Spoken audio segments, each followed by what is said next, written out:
All right, let's talk about organizing quantitative data. And again, quantitative is dealing with numbers. So we're first going to discuss organizing discrete data in tables. And remember, discrete, whenever we hear discrete data, we're thinking about something that's countable. All right, so if the number of observations are relatively small, quantitative data can be treated the same way as qualitative data. So this is where we would actually go through and look at our data, and we would start to tally. So this example here is going to be the number of people arriving during 15-minute intervals during lunchtime at Wendy's. So they randomly selected 40 15-minute intervals during lunches and recorded how many people came through the drive-thru or came to the restaurant. So literally, they're just going to go through and they're going to tally up how many customers came during each of these 15-minute intervals. They recorded it, and now they're tallying. So for the number, so there was only one 15-minute slot with one person, and they recorded that here. The number of 15-minute slots that had two customers arrive is going to be 6. So there was the 1, 2, 3, 4, 5, and 6. And again, and as are shown tallied here. So the process would be to go through all of that, all of the raw data, organize it into this table by tallying up how many times each of these occurred. And then we would go ahead and write it out as the frequency. And then the relative frequency, this is going to be the number of occurrences that happened for that one particular thing. So the number of times one customer came through the window out of all 40 of those observations. So the relative frequency is the probability, or is very closely related to the probability. Whenever we're coming up with relative frequency, these will all, whenever we add them all up, they will add up to 1. You're never going to have a negative relative frequency. So it has to be between 0 and 1 for relative frequency. All right, so if we wanted to go through and do an example with the number of siblings that everybody has, we would go through and figure out how many have 0 siblings. So we will assume that 5 people have 0 siblings, maybe 7 have 1, maybe another 7 have 2, maybe nobody has 3 siblings, and maybe one person has 4, and that we don't have any with 5, 6, or 7. So this is assuming that we have 20 students, and that of our 20 students, 5 of them have no siblings, 7 of them have 1 sibling, 7 have 2 siblings, and 1 has 4 siblings. So the relative frequency, we're going to take this frequency and divide by the total number of students. So divide by the total number of students or observations. So we said 20. So this is going to give us 0.25 for our relative frequency. Our 7 over 20, 0.35. And again, 7 out of 20 is going to give us 0.35. The relative frequency here will be 0. And the 1 out of 20 is going to give us 0.05. And again, 0 for the rest of these. All right, so let's talk about a histogram. So a histogram is constructed by drawing rectangles for each class of data. The height of each rectangle is the frequency or the relative frequency of the class. The width of each rectangle is the same, and the rectangles touch each other. So keep this in mind. The width of each rectangle is the same, and the rectangles touch each other. So it's going to look like a bar graph, only it's a little bit more specific because, again, the width is the same, and the rectangles touch each other. So if we were to take that same data of the number of people arriving in the 15-minute intervals at Wendy's and turn that into a histogram, then we would have 1 through 11, And because it's a histogram, we have touching bars. They're all the same width. Here, whenever we did not have 10 people arrive during any 15-minute interval. So we've left a space that is the same width as the rest of the bars where the 10 is. And I want to point out that over here we have the frequency. So actually the number of times that was observed. And then on the right, we have the relative frequency. And it's the exact same shape. So instead of us having the actual number of times something occurred, we can actually go through and change that and put in the relative frequencies and on the same histogram. Because again, it's going to be exactly the same shape. It's the idea of it just being a different scale. All right, so we're going to create a histogram with the class sibling data. And so again, we had 5, 7, 7, 0, 1, and then all these were zeros. And we had 0.25, 0.35, 0.35, 0, 0.05, and again, zeros for the rest. So I'm going to try and make this as attractive as possible. All right, so we're going to start by us having our 0 siblings, 1 sibling, 2 siblings, 3 siblings, and 4 siblings. And we're not going to continue on with the 5 through 7 since there's 0 for all of those. And let's go ahead and form our rectangles. For 0 siblings, we had 5. So we'll say that 5 is right around here. For 1 sibling, we had 7. For 2 siblings, we had right around 7. So I'm going to actually just copy that. For 3 siblings, we had 0. Certainly with space here for the 3. And let me pretty this up a little bit for us. And then for 4 siblings, we had 1. All right, so once we've got that all put together, we know this was 5, this was 7, we know down here is 1. And we can have the frequencies. So right now we have a histogram with the frequencies, but if we wanted to change this just a little bit, we could take this from the frequency to the relative frequency. So if we, instead of having these numbers in blue, if we had put 0.35, 0.25, and 0.05 here, instead of the 1, 5, and 7, now we've gone from a frequency to a relative frequency histogram.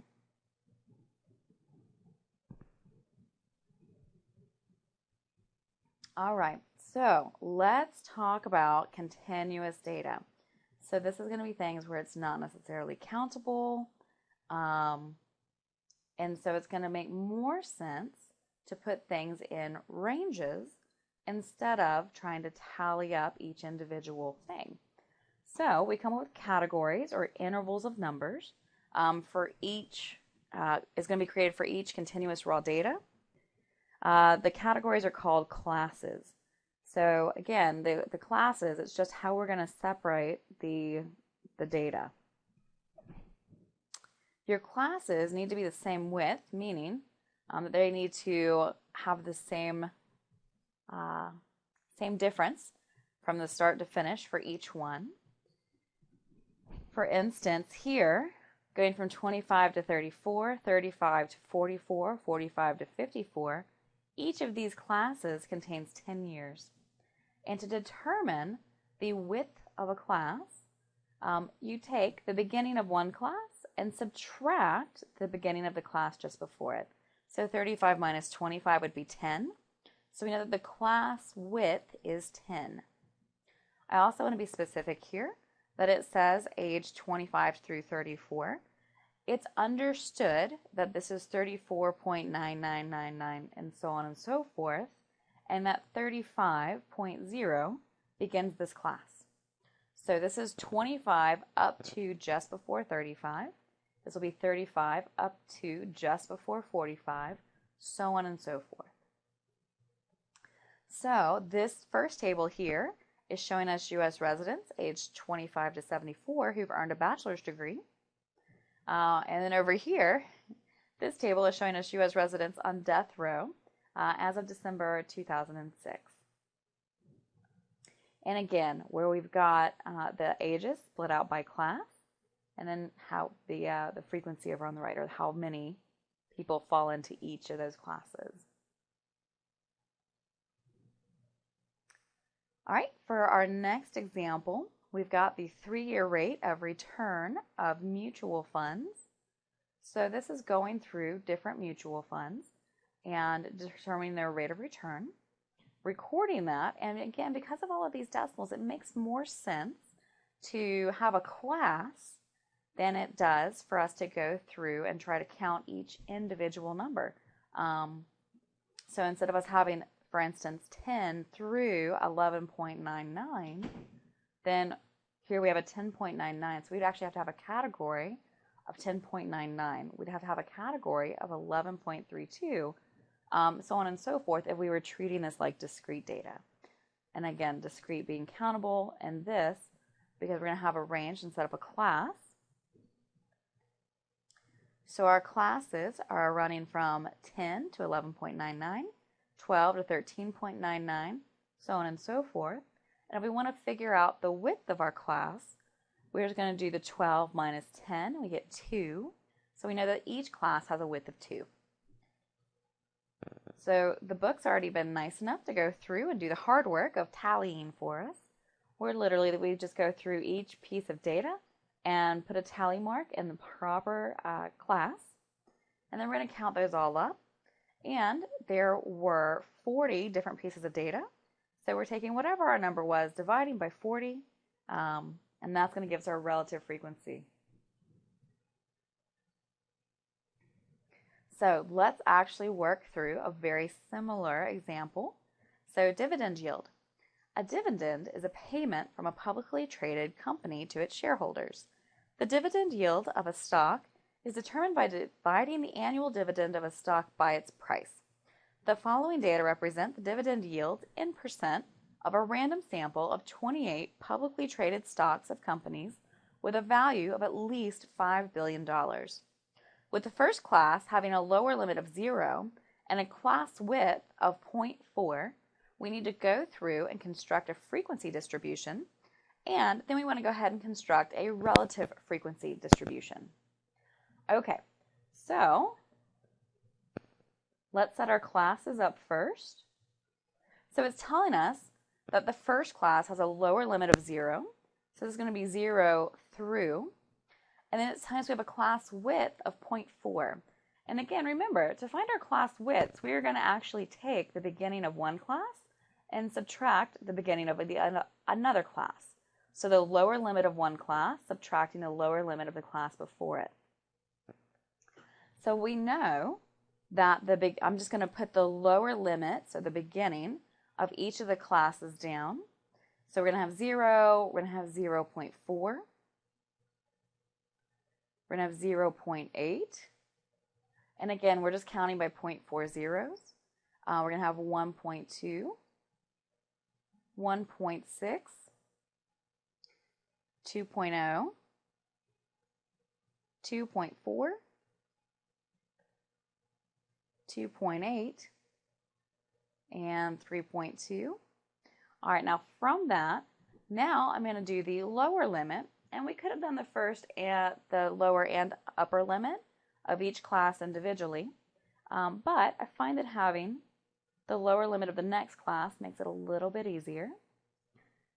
So here I'm going to have 0 through just before this 0.40. So we're going to have through 0.39. And then the 0.40 through just before this 0.80, so 0.79. The 0.80 through 1.19, so that's just before 1.2. The 1.2 through 1.59. the 1.60 through 1.99, the 2.0 through 2.39, the 2.4 through 2.79, 2.80 through 3.19, and this 3.2 is going to be through 3.59. All right, so now we have all of our classes set up, so we can just go through and start tallying our data. And let me see if I can actually pull this down just a little bit for us so we can get it all on the same screen. Okay. And as we tally, I'm going to actually mark through. So the 1.7 is going to fall here. 0, 1.15, 0.62, 1.06, 2.45, 3.38, 2.83, 2.16, 1.05, 1.22, 1.68, 0.89,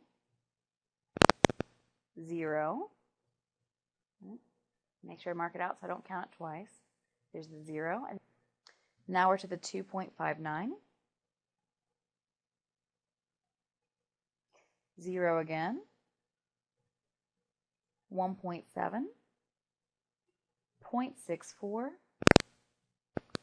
0.67.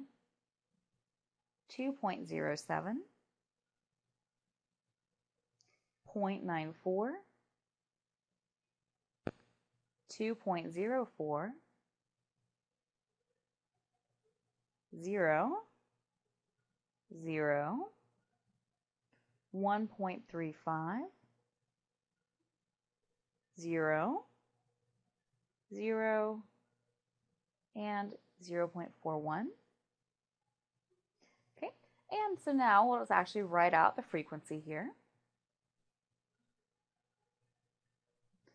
So we've got 7 for the 0.39 class. We have 4 for the next, 5 for the next, 2, 3, 4, 2, and 1. And it turns out we don't actually need this bottom class. So we're just going to mark that one out. We're not going to use it. And the reason we're not using it is because it's at the end of the data, or the end of the classes. So now we've got all of this worked out. Now we can do our relative frequency. So to figure out how many observations we had, we can just do a quick multiplication. So there's going to be 7 columns and 4 rows, which means that we have 28 observations.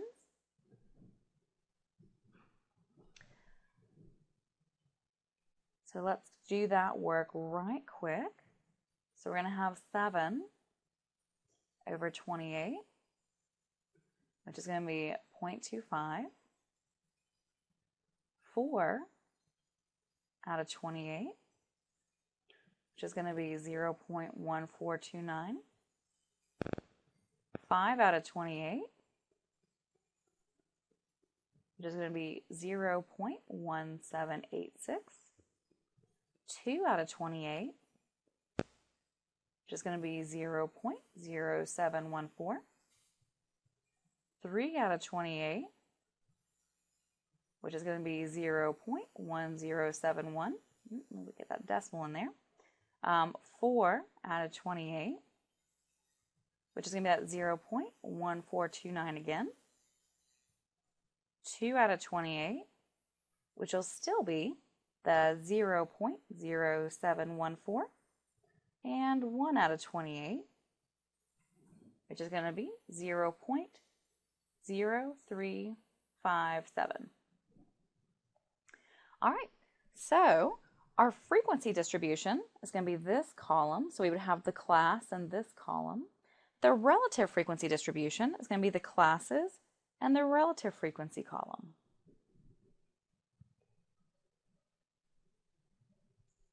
All right, let's continue talking about our histograms. So again, histograms need to have columns of the same width, and that those rectangles, those columns need to be touching each other. So here is the exact same information that we had from just a minute ago. So I'm going to pull over the table that we just did so we can make a histogram out of our data. So as we look, we've got 8 different classes. So we need to put those 8 classes along the bottom. All right, so once we have all the classes there, we also want to label what would be the y-axis. And so first we'll go through and do the frequency histogram. So we're being concerned about the numbers 1 through 7.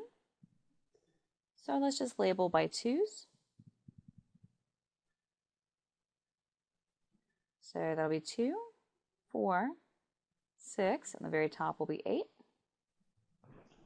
And now we need to go through and actually draw our rectangles.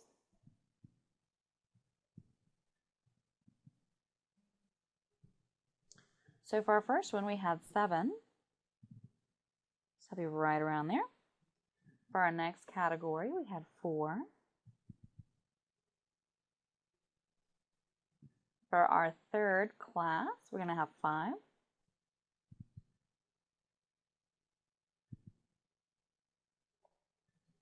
And 2 for the 1.2 to 1.59 class.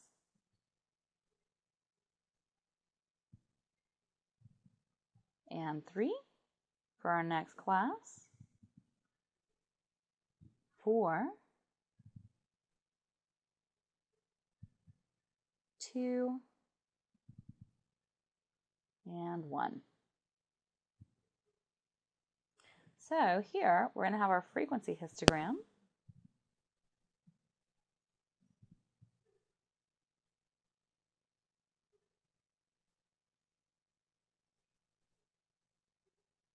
And if we want to go ahead and work on our relative frequency histogram, we can actually just copy all this and make a few edits. So instead of having these numbers, 2, 4, 6, and 8 over on the sides, we're going to erase those.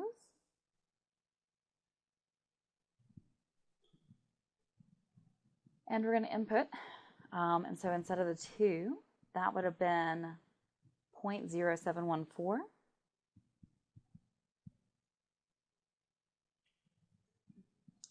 Instead of the 4, that would have been 0.1429.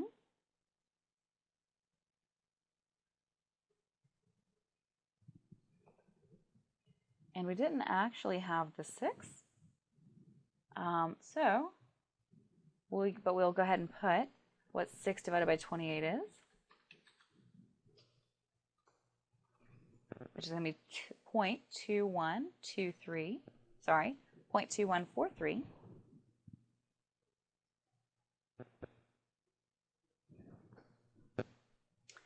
And we can put the 1 for the 8, which again, is going to be the same idea. So we're going to do 8 divided by 28 and get 0.2857.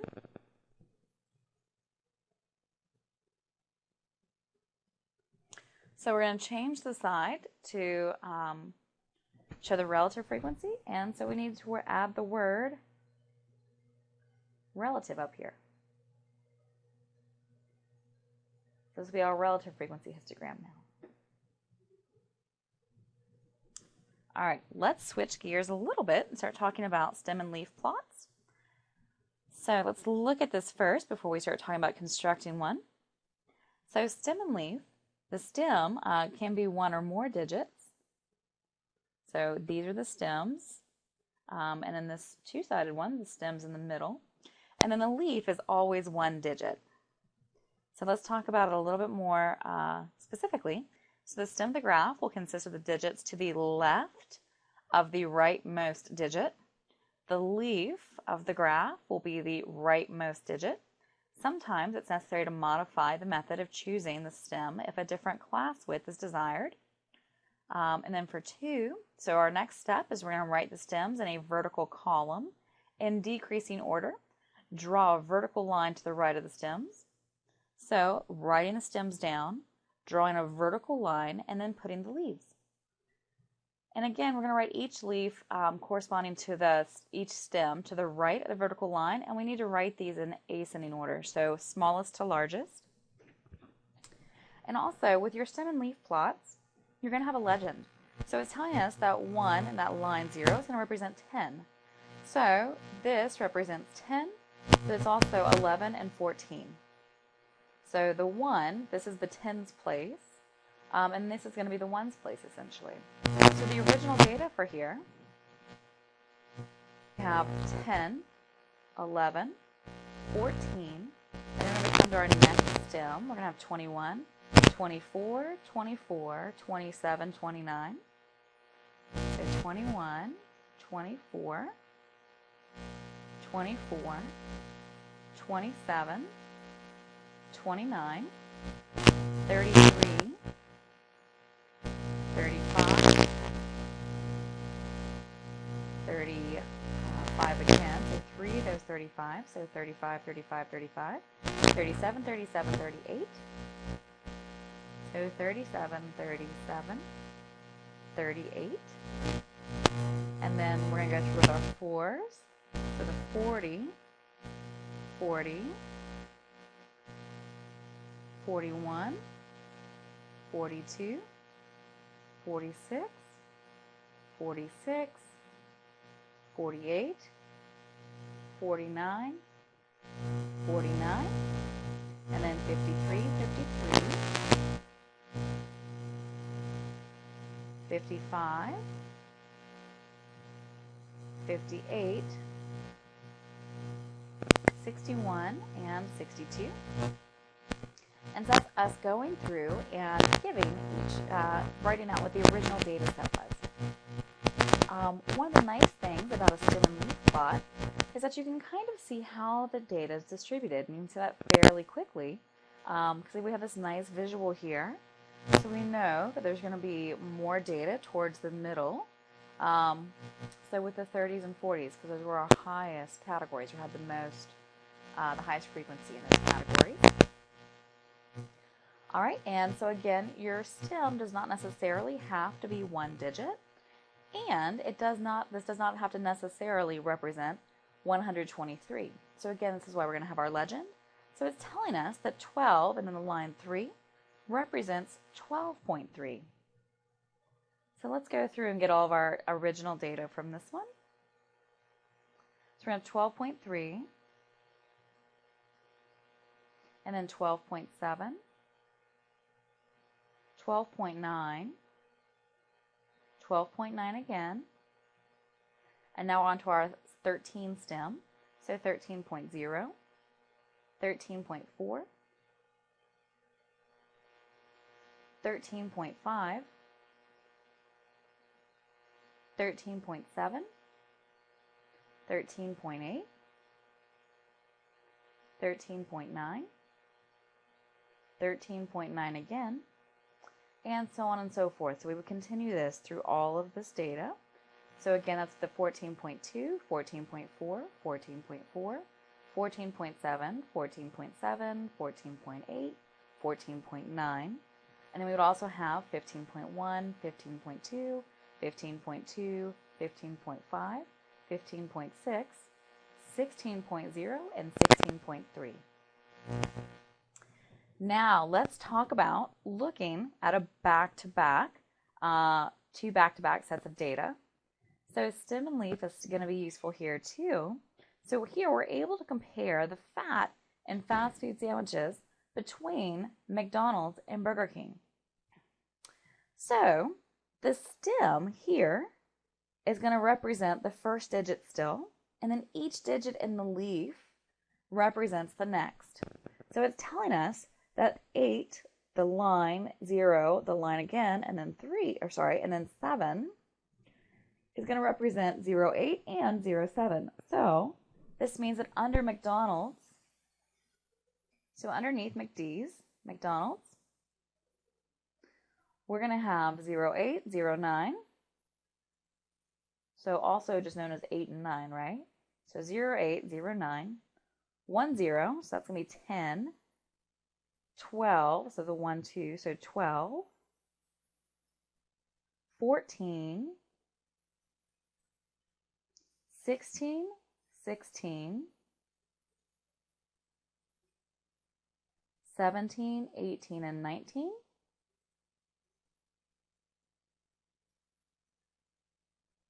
And then with our 2, we're going to have 21, 23, 23,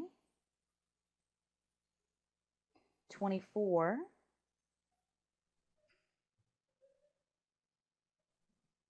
so we got to 24, then 26, 26,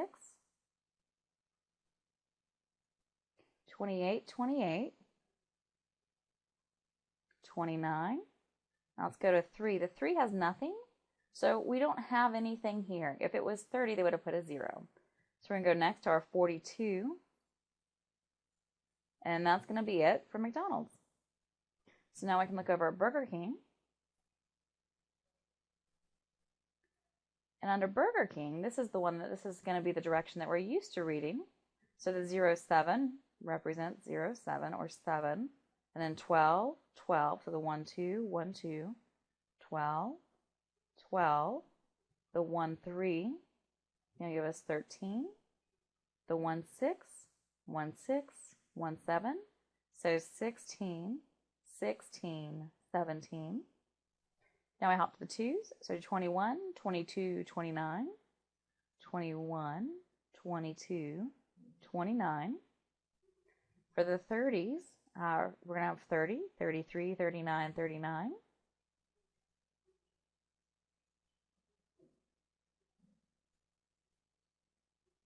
We're going to have 44 and 47,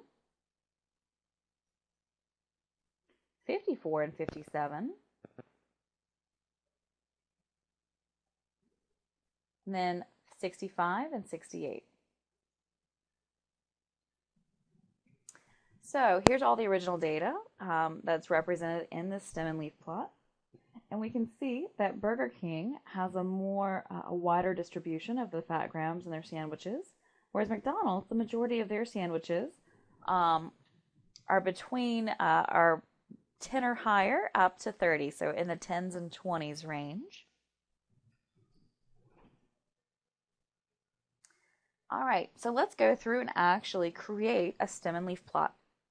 So we're going to talk about the age of inauguration. So the following data represents the ages of the presidents of the United States from George Washington through Barack Obama on their first days in office. And I did want to make a note that President Cleveland is listed twice because he's historically counted as 2 different presidents, numbers 22 and 24, because his terms were not consecutive. So we're going to take our data, which they have kindly already put in ascending order for us, and we're going to do our stem and leaf. So here it's telling us that for this line 2 is going to represent 42. So we've got 40s, 50s, and 60s, and that's going to be it. So we've got 40s, 50s, and 60s. So these are our stems, and then our leaves. So 42, we need a 2 for our leaf. For 43, we need a 3 for our leaf. 46, we need a 6 for our leaf. And again, another 46. So 47 is listed twice. 48, 49 is listed twice. And now we're to 50. So 50, we have 2 times, so we need 5. So there's our 0 for 50. And then another 0 for 50 again, and then 51, 51, 51, 51, so there's 4 51s, and then 52, 52, and then we have 54, 54, 54, 54, 54, so we have 5 of those, so 54, 54, 54, 54, 54. We've got 4 55s. We've got 3 56s. We have 4 57s. 1 58. And now we're to our 60s. So we're going to have 60 for our 60, and then 61, 61, 61, 62, 64, 64, 65, 68, and 69. So this could be our stem and leaf plot.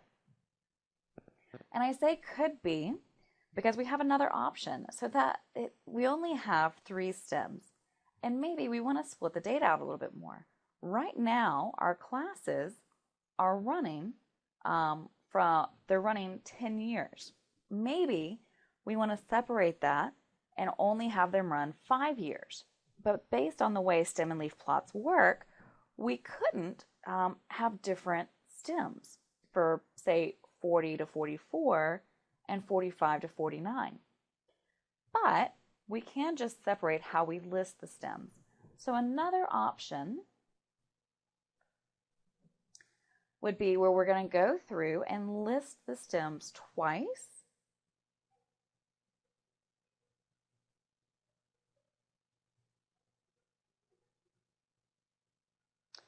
And for the first set, so for the first stem, we're going to list the 0 through 4.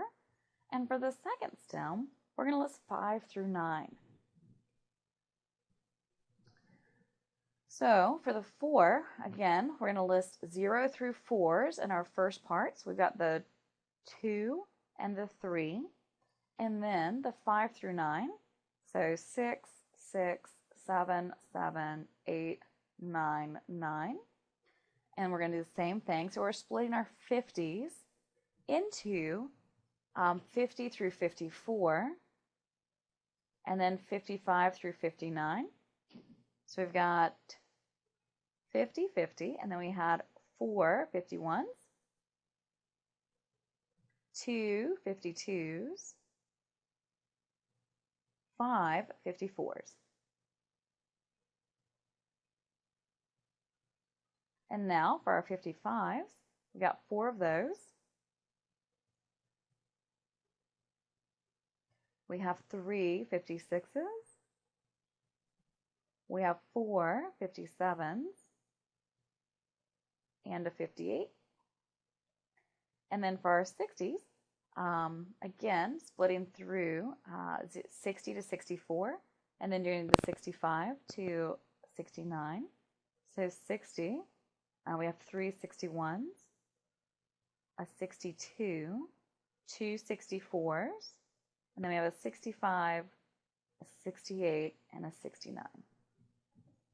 So this is going to split the data out a little bit more for us, and we still have a fairly nice distribution where we can see that the majority of the presidents are inaugurated at age or in their 50s. And if we look, we can see that most presidents are going to be inaugurated in their late 40s to early 60s. If we wanted to be a little bit more specific about it, but again, still in their 50s. So these two, either one of these would be acceptable. And I do want you to realize that they can list the same stem more than once if they're trying to have smaller classes. All right, let's quickly talk about the shape of the data. So this is where we're going to talk about data being skewed left, skewed right, or normal, or uniform. So, and whenever I say normal, I mean bell-shaped. So to determine how data is skewed, you look for the little skinny part, or at least I look for the little skinny part called the tail. So bell-shaped, if we have bell-shaped data, it's going to have this very nice, pretty bell shape, and pretend this is symmetric. And it's going to be fairly small on the left and right, and again, majority of the data being in the middle. Here, for our first one, the majority of our data occurs first, and we have this little skinny part over to the right. So this is going to be skewed right.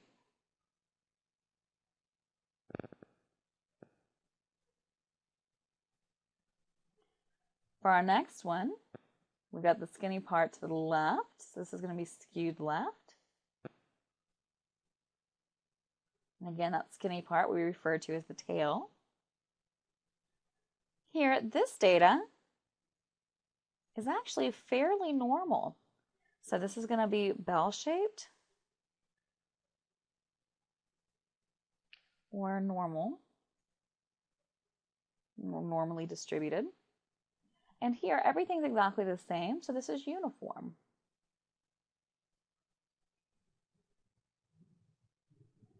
And then these two, these have a little room for interpretation. So if we were to kind of draw this, you can kind of see that there's a little bit more of a tail over to the right. So we could say that this was skewed right, but other people might argue that this is normally distributed. The same idea is going to be true over here, where if we look, some might argue that this is normally distributed, and some might argue that it's going to be skewed left. There won't be any that are that ambiguous on any of your tests.